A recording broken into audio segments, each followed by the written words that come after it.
Revelation Wellness friends, I get to be with a friend today. Aarti Sequeira was on the list. I woke up this morning, Aarti, and I was like, oh, this is a good day. Good. I'm glad. I'm glad to be that for your day. I know, me too. Yay. All right, y'all. Aarti wrote another book, her second book. It is called Unwind, a devotional cookbook for the harried and the hungry. Aarti, welcome back to the podcast. Thank you. Yeah, we chose that. I cannot tell you how many different versions of the title we went through, as I'm sure you've been through with your own books. It's hard. Yeah. What were some other titles? So my original title, and the one that I still am really connected to, was Evensong. But Evensong is, we felt like the concern was that people wouldn't understand what that meant, and then would sort of then, in the hurry of everyone's day, then just kind of scroll by. But for me, Evensong was so significant because, back in the day, and even like my mother's generation and her mother's generation, the day was marked by church bells. And the church bells would tell you in the Catholic tradition what prayer you should be praying. And one of them was Evensong, and it was around, sunset. And it was a call to church or wherever you were to stop and pray and give thanks. Wow. And I just love that idea. And so now, as I'm writing a cookbook that is aimed at finding the holiness in the mundane, to me, that cooking hour is our present day Evensong. It is available to us to see it that way, right? To see it, instead of seeing it as I do and have for so long, recently at least, seen it as a moment of burden and doing yet another thing and yet another mundane thing that I just did yesterday and will probably do tomorrow. To see it as a moment of sacred connection, to see it as a moment of restoration and reconnection, and sort of, walking into the kitchen and saying, Lord, I'm coming in here empty, or actually I'm coming in here with a whole lot of stuff. I'm not empty, I'm weighed down. And this is a moment for connection and for God to sort of speak into those places and to have an Evensong moment. And for me, that transformed this moment of burden into a moment of holiness. And that changed how I looked at the dinner hour way more than everything else that I'd tried, which was meal prepping, meal planning, blah, blah, blah, blah, blah, blah. Yeah. I think when we bring the supernatural into these natural moments that feel like drudgery, that's when we can really see what God's made of. Because I think that some of us are like waiting for the huge miracles, and these little daily miracles actually keep us going way more, Yeah. I sit here and I listen to you, and every time I get with you, especially when you start to talk about food, like, me, it's still, everyone assumes, oh, she's the health girl, so she must be fixing all her meals and propping and, shopping at Whole Foods every day, making sure she gets all the, I am not that person with food. I have to be deliberate about what I do with food and think about it. And I need a joy for it. And I think, so you kind of giving me this, I always get inspired when I'm around you to go, yes, honey. It is holy. It is holy, just as much, maybe vice versa. Because what you're saying, I'm like, there are people who need to approach their health, like their body, to like as a sacred moment. I'm coming here empty, or I'm coming here really full. And I don't know, can this be an Evensong moment of offering myself as a living sacrifice? But see, when it comes to cooking, we're often cooking for others. Yeah. Right. We're often, so it's this, where I think for our body, we can feel like it's, quote, self-care. I know how much you love that word. Whoa, how could you? It's been 10 minutes. Goodbye. Well, self-care. It's actually so true. Self-care, forget it. Soul care, yes. Yep. And to care for your body and to care for the table is a soul care kind of thing. Yeah. So I love that. Okay. So did you come to this epiphany recently? Like, was that, you said this is what you wanted to write the book. Like, when did you get to this moment of, walk me through the real time moment of, I I need a new attitude. And that, how did you shift it? Literally practical. You know, our audience, they're like, tell me tips. How? I mean, that's why, listen, I'm a very practical person. You know this, in our friendship together. And so that's why I wrote the book the way that I did. So, the backstory is that, about 10 years ago, I was shopping at this Indian market on the west side of LA, where I always buy all my spices. And the lady that owns it, Vibha, auntie, I would never not call her auntie. Oh, so sweet. Yeah. She had told me that she always prayed before she cooked. And in fact, she taught her cooks to do the same thing, because there was a restaurant in there too. And I said, okay, interesting that you pray before you cook, right? Because we pray before we eat. And she said, she's Hindu. And she said, I said, well, what do you pray for? And she said that I would be a pure and clear vessel for God to touch the people who are going to eat the food that I make. Wow. Come on. And that was 10 years ago. And it's been at this slow simmer ever since, especially because, you know, and I know some people listening are like, I don't relate to this at all. Cooking is my sanctuary. It's my peace. It's, you know, I pour a glass of wine or I put on worship music or whatever it is. And this is how I unwind. And yes, that's how it was for me 10 years, 15 years ago. It was like that for me. And then cooking became also my work, and so now making dinner wasn't just about putting food on the table, connecting with my family. It's also, there's this unsaid pressure of like, food needs to be this kind of way and dinner needs to look like this TikTok trend or whatever it is. And all of that was weighing me down. And I think everybody comes into the kitchen with some version of baggage, right? Yeah. And some sense of what the expectation of what dinner should look like. What I try to tell people is, whether your dinner is the beef curry that is my favorite that that I ask for every time I go home, or it's a bowl of granola, the baggage that you're walking in with is the same. Oof. It's how are you walking out of the kitchen, and how are you then transferring that bowl of food to the table, to the people that you're going to now minister to, because that's what you're doing. And so I felt like if I didn't deal with all the mess that I had, then guess what? I brought all the mess to the table. Yes. And I couldn't the be expectations. There. Yes. And I couldn't be there for my kids, for my husband. You know what I mean? I'm still all wrapped up in my own stuff. So that's why the book, and in case anyone's looking, look how pretty. Yes, put it up, because I'm in New York. I didn't pack the book, Aarti. It's okay. It's all right. She's beautiful, guys. She's beautiful. Hardcover, inside. Once again, you did it again. It's devotional, y'all. Like, it's devotional. So that's the thing. Yeah. Okay. So I did it with my friends at Dayspring, who make beautiful, beautiful things. They really do. Yeah. And so what they helped me come up with all the things that we're walking into the kitchen with and all the needs, right? So every devotion starts with, for example, this one says, when you need faith, when you need joy, when you need peace, when you need encouragement, when you need to celebrate, when things are going well. And then there's a devotion that I wrote with the help of my friends at Dayspring and my husband, but I wrote it. Brandon. Yes, Brandon was amazing. Ask you about the writing, because the writing is amazing. I mean, you're a great speaker. You have linguistic language. You know how to do it. But writing, does that come easy for you? Well, it's funny because when I was a teenager, I was just telling my husband this. I had an English teacher and a history teacher tell me that I was not a good writer. You too? Me too. I know.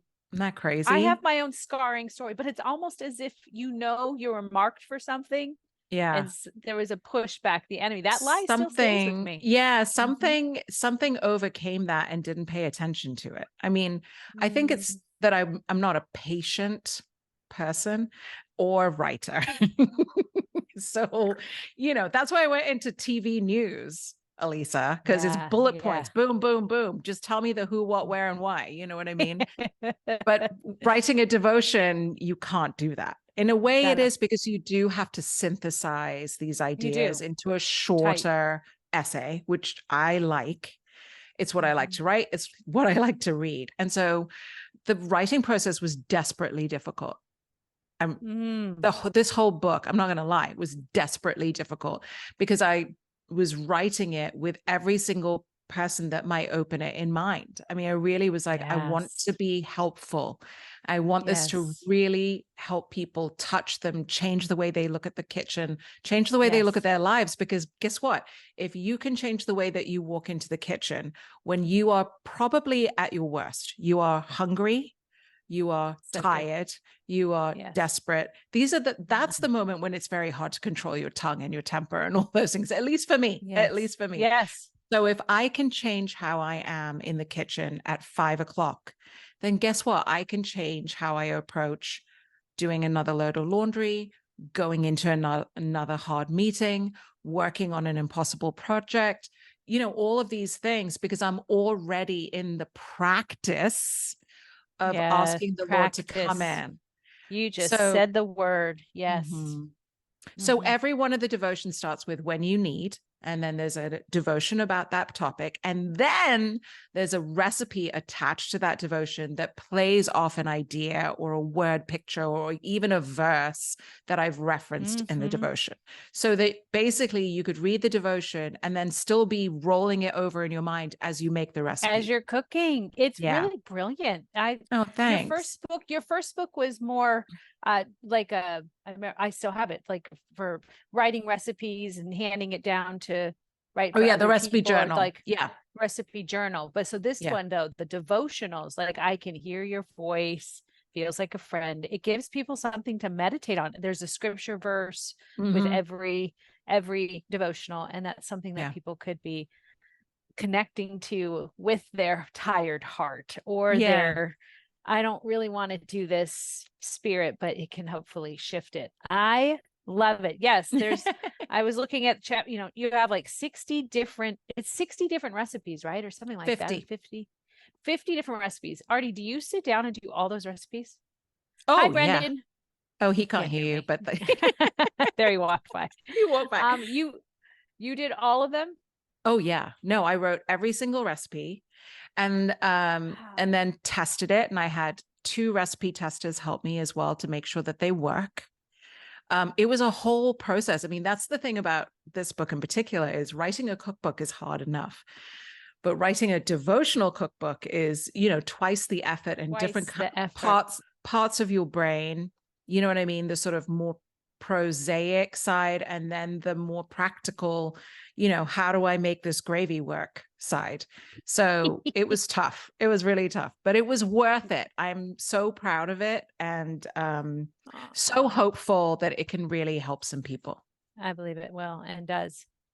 How long did it take for you from conception to finish? We did this so fast. I mean, I think I was writing, I know I was doing recipes through the holiday season of 2022. Right? Yes. Yeah. And then I was writing devotionals before that. So I had to have it done by, I think, like February or end of January of this year, so that they had time to they turned it around pretty fast though, because most will take up to a year to turn it fast. Yeah. Wow, you've been a busy girl. You've been testing recipes, writing devotionals. So how does it feel now that it's done? Has there been a different shift of pace in your kitchen, and even in that pressing time of writing and stretching yourself to hear from the Lord and share? Like, what's the rhythm felt like? I think that I still find myself forgetting to do it. I mean, I love you. Ding, ding. Right? It's true. It's true. We write still.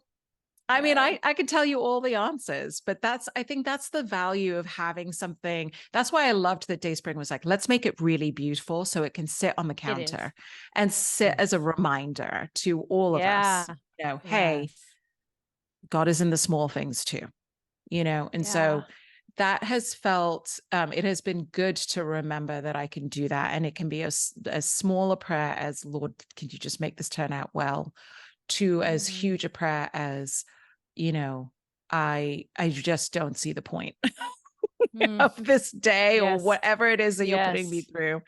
And, and he will meet both of those prayers and everything in between. So it's been good. It's like you made the baby and then you birthed a baby, and now you're in the sort of sharing the baby with everybody stage. And do you like the baby? Do you think the baby's cute? Oh, I get it. Oh, I get it. Yeah. Yes. Yeah, but it's great. You wrote this. You wrote, folding my hands in prayer before I put my hand to the skillet, open my eyes to the truth that I'm not alone. What if in the same way I take a deep breath when I walk into the sanctuary of a church, I allowed for a moment of stillness? Could I then see this preparation of the evening meal as a kind of evensong, that evening service of yore, when families everywhere would stop as the sun set to turn their eyes toward heaven and give thanks for a day of good and bad, hard and joyful, because in the end, it's all good because it all came from the Father. How would that change the way I looked at the evening meal? Tell me more about that. Ooh. It's so funny how I just got goosebumps from that. Because it's the Spirit. Yeah, it is. I mean, there are so many passages in this where I go, did I write that? You did, but you didn't. I know. I can't believe it. Yeah.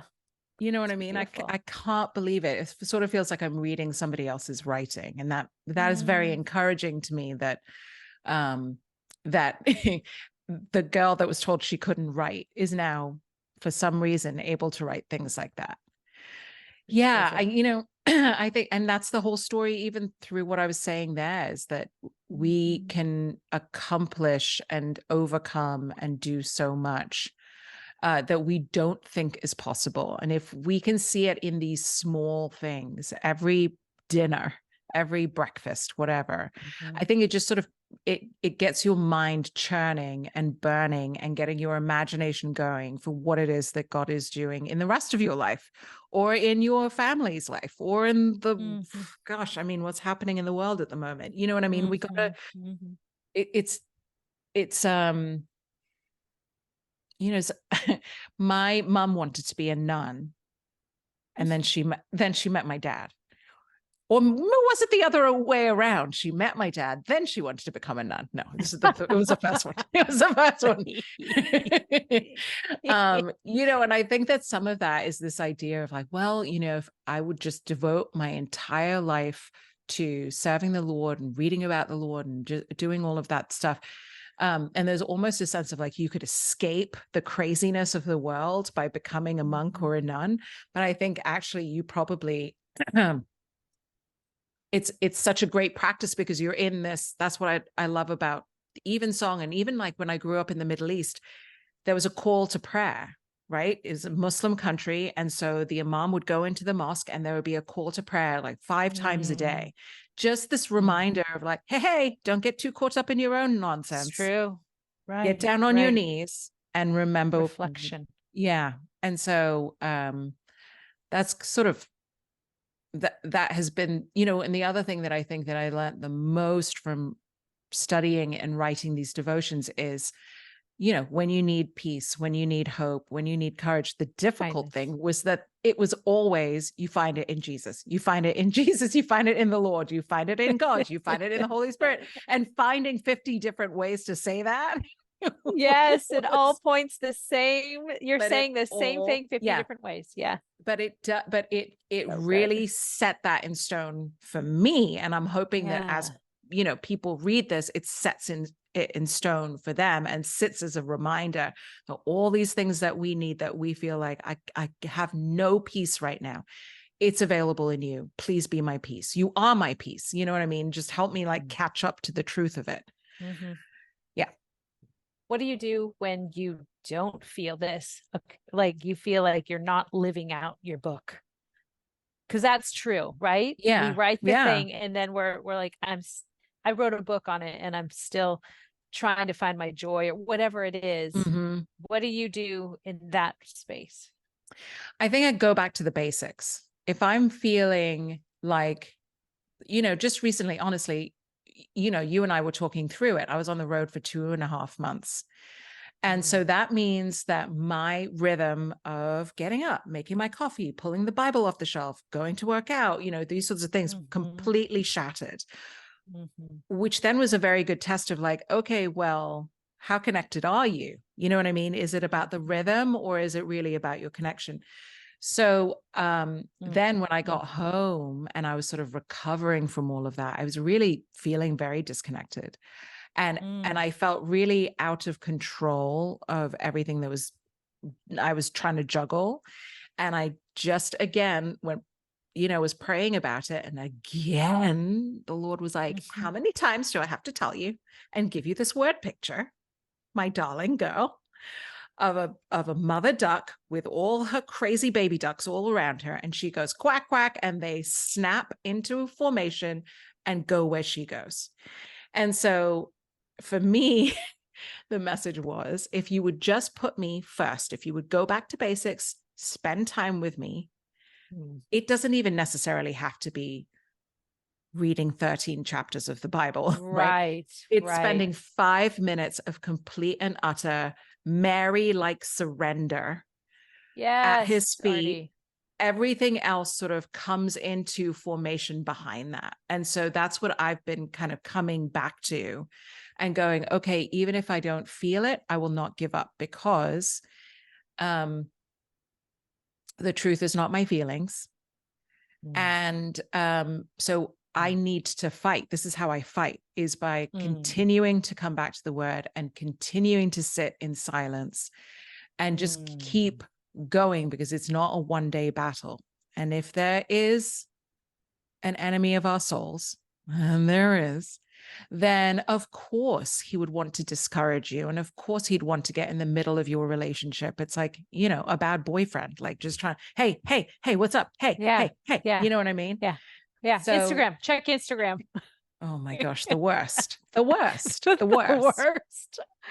And it's actually really cheeky. Even today I was on it and there was like, a pastor saying, if you want to know what you're addicted to, he didn't have to say anything else. I put my phone down. I was like, that's right. I gotta go. Oh my gosh. What is the hardest practice for you? What's in your spiritual walk? What's the hard practice that you get going and it's like, man, this feeds me, and then it slips away? Well, it's twofold. I think one is just making the time and sort of feeling like if it doesn't happen in the way that in my head it needs to happen, then that's like cooking a meal. Yeah, then it's not worth trying at all. So for example, I'm like, okay, well, first things first, then that means that I need to do my quiet time first thing in the morning. Okay, well, if it doesn't happen, does that mean that quiet time at lunchtime doesn't make any impact? No, just do what you can and just keep fighting, right? Yeah. So that has been a hard one, is putting first things first, because frankly, I can justify a lot of reasons to do other things first. Well, it would make sense to put that load in the laundry right now, so then it's going while I'm doing my quiet time. Well, but then I do that and I realize that the whites need to be separated. Then that's it. So first things first. Martha. So much Martha. There's so much Martha in me. So much Martha. So much. And me. I get it. This is legit. The biggest battle is to fight for the Mary heart, the posture of, can I just have 5 minutes with him? I was just listening to, I was actually here in New York City and went to church. Do you know who John Tyson is? Church of the City, New York. I only know because you posted it and then I started listening to the podcast. Get out of it. So I was at church this Sunday, and he talked about, he's doing discipleship formation, and he actually ended up talking about, he's trying to get his body in shape right now. He's like trying to take care of his health. He's talking about high intensity interval training. He's like, have you ever heard of this? He's like, I know you all know, but I just learned about this. He's like, and it's rocking me that it's better to do 10 minutes of all out, intense and intentional movement than for me to lumber around for 30 minutes trying to run or, do a marathon. He's like, it's changing my life. So he kind of said, that's what we need, even in our walk with Jesus. Like, he doesn't need a lot. Can I have your full attention and have an intensity of heartburn with me for just a little bit of time? Well, remember that you helped me get to that conclusion. Do you remember? So for anybody listening, Alisa has been helping me very kindly, very generously, helping me sort of synthesize, you know, what is Jesus saying about my life, but what does that also mean about how I treat my body, right? And so, and sort of reconnecting my head and to my body, as opposed to that's my body walking around there that I have no control over. She's a problem. I gotta deal with she's her. a problem. I gotta fix her. I gotta rein her in. All of those sorts of things. No, she is me. She is me. She is me. Yeah. Why did I bring that up? Oh yeah. So, and I have this like sort of chronic lower back pain. And so after having 2 C-sections, and I think you had texted me and you said, "Hey," that's how I hear it. "Hey, how you doing?" Is that how you hear me in your head? That's how I hear it. That's how I hear it. Okay. And it's a good thing. It's a good thing. It's like it'll cut through the noise. "Hey, how you doing?" Elisa's texting. Yeah. Yeah. How's your body feeling? And I said, "Well, you know, my back still hurts." She's like, "Okay, well, close your eyes, breathe, and then ask the Holy Spirit what that pain might be telling you." Yeah. And I did it. I was like, she's crazy. I'll do it. And I did it. And then I felt the impression upon me, hey, if you could give me 5 minutes a day for 5 days straight, just see what I can do for you. That's how I had, just see what I can do for you. It was a challenge. You know what I mean? And I was like, and I texted that back to you and you were like, "Okay, great. Can't wait to support you in that." Let me know how that goes since the Holy Spirit gave it to you. 100%. And I will tell you that, because in my mind, my Martha brain was like, that's not enough. That's not enough. 5 minutes. What does that do for him? That's not honoring to him. You know what I mean? He deserves so much more than that. And I think we all feel that way. It's like, well, if we can't give him an hour and a half, then why even bother? I love you. And I will tell you that in those 5 minutes, he did an hour and a half's worth of work. 5 minutes of just quiet. I didn't say anything. I just sat there and I just felt all this space and all this opening and all this lifting, and just that's what I needed, because for me, I don't give myself 5 minutes of quiet very often. There's always something playing, something in my head playing, something literally playing, something sizzling. I'm always making cappuccinos. So there's that sound. So there's just a lot of sound and a lot of noise. And he's like, I need 5 minutes with you, and it's going to make a huge difference. I believe it. And then I remember borrowing from someone else, talking about that's God's generosity and his kindness and his sweetness to us, that he's like, I know I deserve more. Listen, I am not confused about what I deserve. Amen. I am secure in my value. Exactly. I know what I deserve. I also know you, and I love you, and I'll take the 5 minutes. I'll take the 5 minutes. That's just my generosity towards you. And so I keep coming back to that when I was talking about going back to basics. I even just did it this morning. I mean, I've been getting up at like 4 a.m.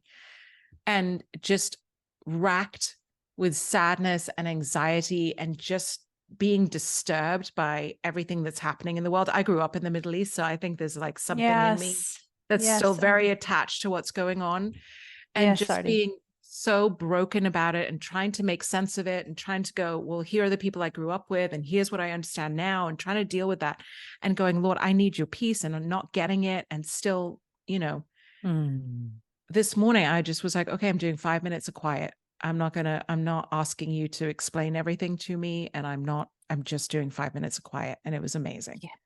It is, Aarti. I feel like remember back in like the 90s when we started buying water in a bottle, and everyone's like, why are we buying water in a bottle? It was like, you just get out of the tap, right? But now I'm like, wow, that's actually better water. Yeah. And now we sell water. I feel like if I could sell quiet, I'd be a millionaire. If I could bottle quiet and give it to you, could you take this for 5 minutes? Could you and look at us now. Look what you just did. We all walk around with our water bottles. We don't leave home without the water. We never. This isn't tap water, Alisa. No, of course not. Of course. No, but this is right. It's a very curated, purposeful It has a pH of 9.5. Thank you very much. So I'm on the pH one. I love my pH water. No, but all that to say, I'm like, if we carried around with us packs of silence, like, it's time for me to take my 5 minutes of silence. It is the antidote to, I mean, we might not start, it would have rippled out because we'd be peaceful people with the presence of God, not hurting ourselves and potentially being less hurting of others, and it would ripple out. But it's so boring, and people go, just silence, that's it. Yeah And it's so simple. It's such a tactic of the enemy to steal it from us. Yeah. And, and it sort of still comes back to the cookbook, because that's what I'm asking people to do, right? Join me in taking the 5 minutes of silence before you go on to the yet another thing on your list to do, which is to make dinner, right? And you're trying to get through it as quick as possible. Oh, good. Is whether we are willing to recognize it or not, we need it. We need the silence, whether we're willing to say it or not. It's the same. We need the water. It doesn't have to be 9.5. We need the water, whether we want to recognize it or not. I have a daughter that does not like the taste of water. And I'm like, sorry, sister, you got to drink it. Your body needs it. You 70%. Will die without it. You will die without it. And same with sleep, and same with good food and things like that.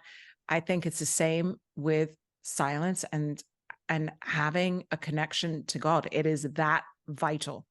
The simple things feel like they're getting ripped off from us. Simple things. Feels like haven't we evolved past it? Haven't I evolved past needing my 5 minutes of quiet? You know what I mean? Or evolved from sitting around a table and being intentional about a meal. Like that was a thing for our ancestors. Us now, it's just an inconvenience. Yeah. And it's like, as it is to me, so very has all the hallmarks of like a God stamp on it. That as the things that threaten our peace and connection to God get more and more sophisticated. I mean, look at how sophisticated this little hand computer is, right? As these things become more and more sophisticated, the things that we fight back with are just as quote unquote rudimentary and simplistic as they ever were, right? It doesn't have to get more complicated than that. In a way, it actually has to go back to basics again. You know what I mean? Both in our physical body and our spiritual body, right? So giving yourself more sleep, giving yourself more silence, giving yourself time in the sun, putting your feet in the grass, maybe taking a cold plunge or two. Oh gosh, no. Did you see my video of my Instagram? I did a cold plunge recently, and I literally was in labor. Labor pains. Okay, here's what I decided though. And then I'll wrap it up. Detour. I do not like cold plunging where you like slide into something. I just want to jump into something. Yes. Yeah. And they have that. That's how I've done cold plunges. There's like a well and you jump in it. Oh, yeah. It's done. I love that. Yeah. Done. It's head to toe, bang. Sliding into if I just put my toe into it. No. I'm out. I just freak out. How do you do yours? I do it violently. I go and then foot, butt, back of the head. No. I go by the time my foot hits, everything's gonna shut down. No, I'm like, you can't stop now. You just got to keep going. And I actually had heard something about how, if you get your head in there, it actually makes it easier to deal with it for the rest of the time. Because I guess, the heat is in your head. And so I don't actually understand the mechanisms of it, but all of that to say, I do think that that's why I think it sort of started with paleo and then it just keeps going, that we're just going more and more quote unquote primal, right? Like we're eating all the basics. We're eating all the organs, we're spending time outside, we're doing all these ancient things because we're like, this is too much. We've gone too far now. And I think that, I'll say this because I know we have to wrap up, but when I was, I opened up a book on Ayurvedic medicine and cooking. Love it. And so Ayurvedic medicine, for people who are not familiar, is like Indian, from the country, the nation of India medicine. And a lot of it is based on what you eat, when you eat, and, you know, herbs and supplements and things like that. So this woman was saying that, yes, all of that matters, but even the chopping of the vegetables when you're making dinner is medicine to our bodies, because it slows you down. It's meditative. You take deep breaths. For me, it's like you taking the sort of the chaos of these ingredients and making them very orderly so they all cook at the same time. And all of that is available to us, you know, but I think that because we've now packed our lives with so much, we're like, well, what could this possibly do? What could this possibly do for me? And I'm not saying don't buy the pre-cut vegetables. Do what you need to do, friend. But I'm just saying, what are you shortcutting? What are you shortchanging yourself on by not smashing the garlic and cutting it up yourself? Please don't buy the jarred garlic. Please, guys, please don't buy the minced jarred garlic. That's one thing. It's like literally 50 cents. It's 50 cents for a bulb of garlic. Please, please. Please. It's so different. Okay, Aarti, I'm going to make a public commitment here. That's so scary. And then you get to hold me accountable. Yes. You ready? I'm so excited. When you have time. So the Lord's doing stuff in my marriage right now. Some good stuff, like, you know, the things. Yeah. And I felt convicted by the Holy Spirit to make Simon one, like, I do cook, but it's like, I'm not, it's just like, oh, get it done. Like one intentional meal. Keep going. Keep going. I want to say a month. That's so funny. I'm gonna say a week, but if I get a month, I'll be good. But I want to go for a week. But your cookbook is amazing. Like, I wish I could see the pictures too. Oh yeah, so here I'll show it on here in case people can. Show them. That's some beautiful. I have questions on how they even do the photography. That's a deal, incredible, right? Incredible team. Those donuts, your daughters love those. Yeah. What is this? The matcha or the matcha? Yeah, they love those. Yeah. Anyway, so I want to, and I do feel like it's meditational when it's intentional. Back to intention and intensity. Like, this matters right here, right now. So I want to do that for my. Give that effort, because it's been stolen. Just time, back to time. Like, I'm like, oh, but I can do a 5 o'clock Zoom call, meeting call. Oh, then just forget it. Where I know if I'm gonna cook a meal, I don't want to rush. I want to back it out, end my work day, transition, not feel like it's. So I will be using your cookbook, the devotionals. All right. And all of the recipes I can do. So you can check in on me on that. And I can't wait. He's gonna love it. He's gonna love it. Yeah. All right. Oh, I love you. And I love you. 3 fast, fun questions before you go. I want to just know if it's changed. Let people know. Favorite way to move your body? Ooh, well, I started doing F45. And F45, I really you've been doing love it for like a year, right? It's been about a year now. Has it? Oh gosh. I feel like it has. It's been a long time. And I really love it. Yeah. I love having someone else. Well, I like that it's 45 minutes. So there's a restriction on the time. I like that I go in and somebody else is in charge and I don't have to put things out or put them away. And I like that every single workout is different. So I don't ever feel complacent. I'm challenged every single time. You go 3 days a week? So I've been doing 2, but I was just talking to Bren last night about it's time. I feel it. Is Bren going 2 now? Bren's going 4 days a week. He wakes up at 5 a.m. to hit the 6 o'clock class. It's amazing. Didn't he just start that recently? Then F45. Wow. With me, we started at the same time. Yeah. So it's. I love it. I love it. I'm also doing, of course, my Revelation Wellness restoration classes in between. Yes, rep on the mats. Yep. Yes, that's today actually on my schedule. And then it's while it's still walkable outside, trying to get my walks in. Yeah. Let's go for a walk and talk soon. I would love that. Yeah. Okay. Yeah, I want to do that. Okay. Mm-hmm. And then favorite apparel, athletic apparel that you wear these days?